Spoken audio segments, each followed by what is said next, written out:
Hey guys, it's Joey Matterhorn, and I get asked all the time, are entrepreneurs made or are entrepreneurs born? Everybody says that entrepreneurs are made, and I'm here to tell you that entrepreneurs are simply born. Let me tell you why I feel this way. I worked for Ford Motor Company at the Michigan truck plant in Wayne, Michigan.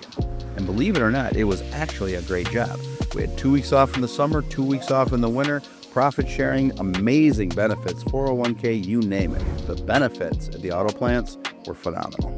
And I'll never forget my third day there. A gentleman named Stephen Hoppy looked at me, was very entrepreneurial himself, and he said, "Joe, you will not be here very long."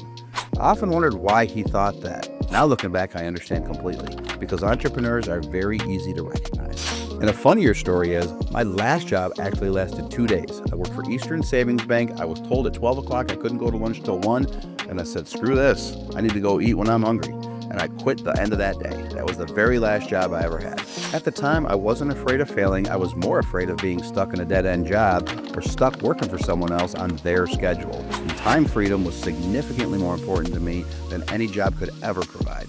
You see, a story I heard a long time ago that I think about all the time is that when a bird flies and lands on a branch, is it more confident that the branch won't break, or is it confident in the fact that if it does break, it can fly away at a moment's notice? You see, birds know they can fly. That's why they're not afraid to land on a branch. They have no idea if it's going to break. They just have confidence in themselves. As an entrepreneur, you have to have that kind of confidence. If you don't, when your branch breaks, and I'm here to tell you, your stuff will fall apart. When you're an entrepreneur, it is not a matter of if things go bad, it is a matter of when they go bad. And do you have the confidence and the skill set to make it through? That is a sign of a successful entrepreneur. You see, I read a book in 1992 called The E-Myth. The E-Myth is the entrepreneurial myth written by Michael Gerber. And in that book, he talks about that everybody thinks an entrepreneur is a person who's risking capital to make a profit. And that is simply not true. An entrepreneur is usually a person who's a technical person, an attorney, an accountant, a dentist, and they have what he calls an entrepreneurial seizure. And once they do that, they can never work for anyone again. But most of them haven't developed the skills that you need to be self-employed or a business owner, as Robert Kiyosaki talks about. Remember, self-employed and business owner are two different things. Self-employed, you work for yourself. Business owner, you have other people that work for you. And the main point of the E-Myth is that you have to be 33% entrepreneur, 33% manager, and 33% technician. You might be an accountant. You're probably a great one, but you don't have the skills to get the business, manage the business. You just know how to do the business. There's two things you're going to want to learn as an entrepreneur. You need to work in your business for a long time before you can work on your business. Years later, I have developed several brands, including the current brand, Joey Matterhorn.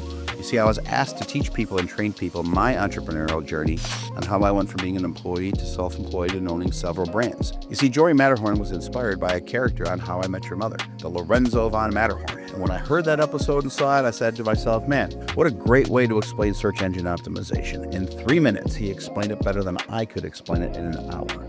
So I was like, hey, Lorenzo von Matterhorn ain't got nothing on me. I'm Joey Matterhorn. Everyone kind of laughed. The name stuck.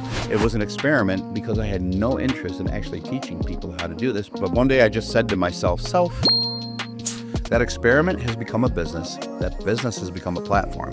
And I've helped several entrepreneurs, even with just simple ideas. One day I was having dinner with Kyle Taylor, who owned the Penny Hoarder. He recently sold it, but at the time he owned it. And when we were talking, I gave him one idea. 3 months later, he came back and he said that idea made him millions of dollars. One simple idea can be a monumental breakthrough for your business. To share proven strategies, to license out the software that we use every day in our business so you can use it for your business. No fluff, no fake guru stuff, no courses that you're going to buy. Simply put, sound advice on a daily basis that will help compound your business, and just real life execution strategies that I use every single day. And here's what I've learned through it all.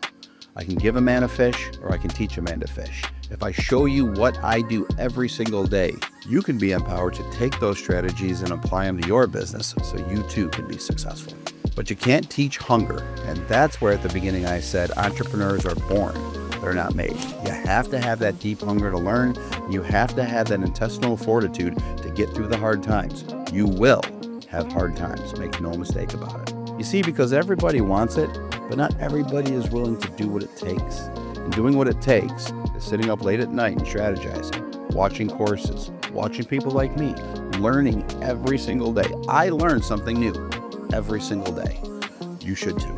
So if you want to learn more about entrepreneurship, the ups and downs, the goods, the bads, and everything about it, hit the subscribe button now. This platform was built specifically for people like you.